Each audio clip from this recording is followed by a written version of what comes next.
You know that moment when you crash a party, nobody invited you, and then you have the audacity to act like you are the guest of honor? Yeah, that is exactly what is happening right now, and the entire country of Australia just said, nope, absolutely not, get off our lawn. Welcome back to Celebrity Watchgist, the only channel brave enough to say what everyone else is whispering. And today we are diving deep into one of the most spectacular royal flops of the decade. Harry and Meghan tried to pull off what the internet is now calling a fake tour down under, and Australia, sweet, sunny, tell it like it is Australia, just handed them the most public rejection since Meghan handed back her palace key.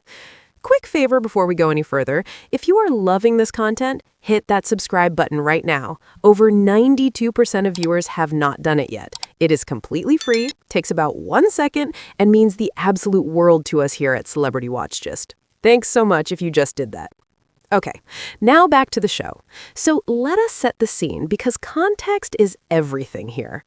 Harry and Meghan have spent the last few years building what they clearly believe is a global brand.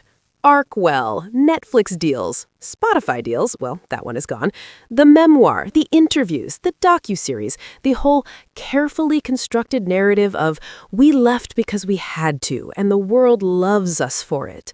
And for a while, pockets of the world played along. But Australia? Australia did not get that memo, or maybe they got it, read it, laughed, and threw it directly in the bin. The couple made moves that strongly suggested they were attempting some kind of unofficial royal-style tour of Australia. No palace backing, no official government invitation at the federal level, no coordination with the actual monarchy they so dramatically distanced themselves from, just Harry and Meghan showing up like they still have the crown jewels in their carry-on luggage. And here's where it gets delicious. Australian politicians, and not just one or two backbenchers, came out swinging, publicly, loudly, in a way that left absolutely zero room for misinterpretation. Several officials made it crystal clear that this was not an official visit, that it was not being treated as one, and that the optics of rolling out any kind of red carpet for the Duke and Duchess of Sussex would be, let us say, politically inconvenient. One thing you have to understand about Australians is that they have a deeply ingrained cultural reflex against pretension. They call it tall poppy syndrome, the national instinct to cut down anyone who thinks they are above everyone else. And Harry and Meghan walked into that cultural buzzsaw with a smile and a Netflix camera crew. Now, let's talk about why this fake tour was always going to be a disaster waiting to happen. When actual working royals tour a country, there is an entire machinery behind it. The palace coordinates with foreign governments months in advance. There are security briefings, diplomatic protocols, official itineraries, and press schedules that are locked in tight. It's like the difference between a professional Broadway production and someone doing karaoke in their backyard and calling it a world tour. One has structure, support, and legitimacy. The other has vibes and a ring light. Harry and Meghan have the ring light. Without the palace backing them, without a formal royal designation, without government endorsement, they are essentially private celebrities. And the thing about being a private celebrity trying to cosplay as royalty in a country that still technically has the British monarch as their head of state, that is a very complicated political tightrope, and they fell off it almost immediately. Australia's public reaction was equally unforgiving. Social media down under erupted, and not in the way Harry and Meghan's team was probably hoping for. Australians were asking hard, sharp questions. Why are they here? Who invited them? Who is paying for their security? Are taxpayers on the hook for this? These are not questions that come from a place of love and admiration. These are the questions of a nation that has officially run out of patience. And here's the part that should really sting if you are on Team Sussex. Australia was actually one of the more sympathetic countries toward Harry and Meghan when they first stepped back from royal duties. There was genuine goodwill there. People felt for them.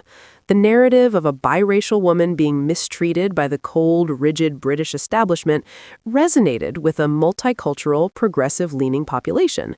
Australia was supposed to be friendly territory. If they cannot land softly in Australia, where exactly is the soft landing? But goodwill has an expiration date, and Harry and Meghan have been burning through it at a remarkable pace. Every interview that contradicts a previous interview chips away at the credibility.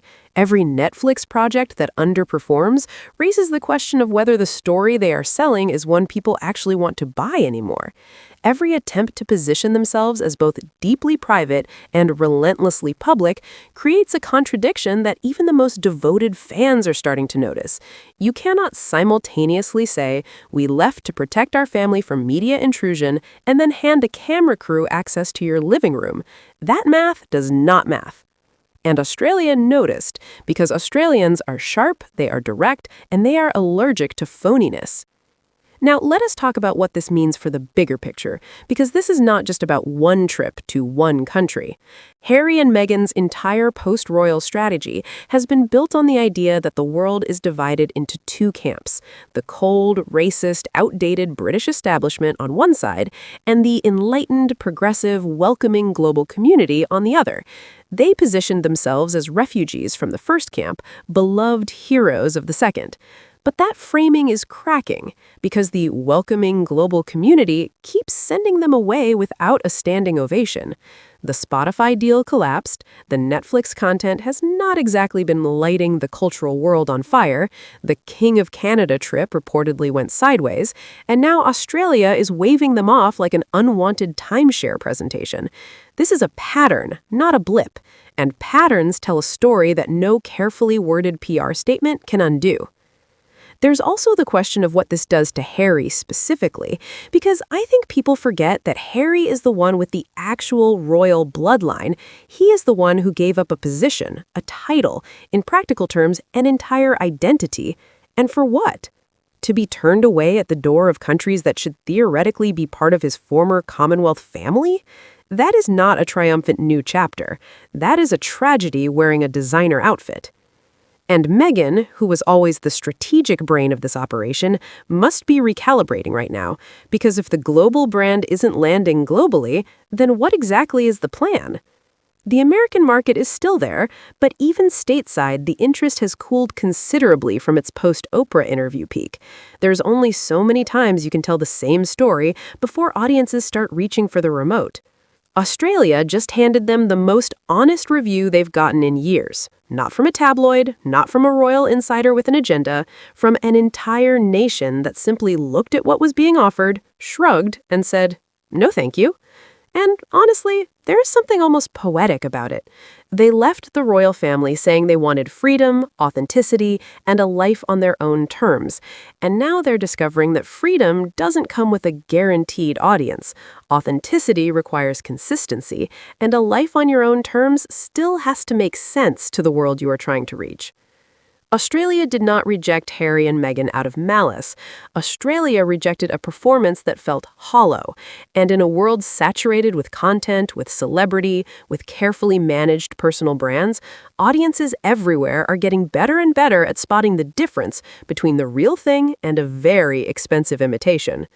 The question now is not whether Harry and Meghan can recover from this specific moment. The question is whether they can fundamentally rethink a strategy that keeps producing the same result: big announcements, loud arrivals, and then the quiet, humbling sound of a door closing. Australia just closed one, loudly, and the echo is traveling. That's all for today's episode of Celebrity Watchgist. Thank you so much for watching. You are genuinely the reason we do this. See you in the next one.